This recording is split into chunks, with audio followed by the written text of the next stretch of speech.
Pagka meron kayong taong malapit sa inyong puso, huwag na huwag hanggang kaya nyo na magtitira kayo sa isang compound o lalo na sa isang bahay at lalo na sa isang kwarto. Kaibigan mo yan, ang gaan-gaan ng loob mo sa kanya, sabi, halika, magsama na lang tayo sa dorm, mamaya magkagalita kayo. Kung pinapahalagahan nyo ang isang tao, sikapin yung huwag siyang masyadong maging malapit. Kasi makikita nyo ang mga kapangitan niya na pag malayo ay natatakpan ng makeup. At makikita niya rin ang mga kapangitan nyo, mamaya wala na nakikita kundi mga pangit. So, gusto nyong maging magkakasundo, huwag masyadong magkakadikit ng bahay, pati mga magkakamag-anak. Dahil mamaya tampuhan yan, away-away, nag-away ang mga magulang, pati mga anak, kasama na rin sa mga awayan, pati mga asawa, mamaya ubusan na yan ang lahi. Maganda ang magbiyanan ang bahay nila kung pinakamalapit, mga 5 bloke.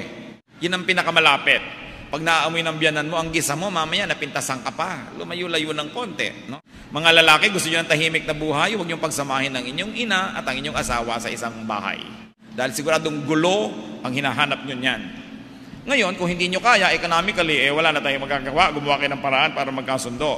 Pero habang kaya, naku, wag na lang.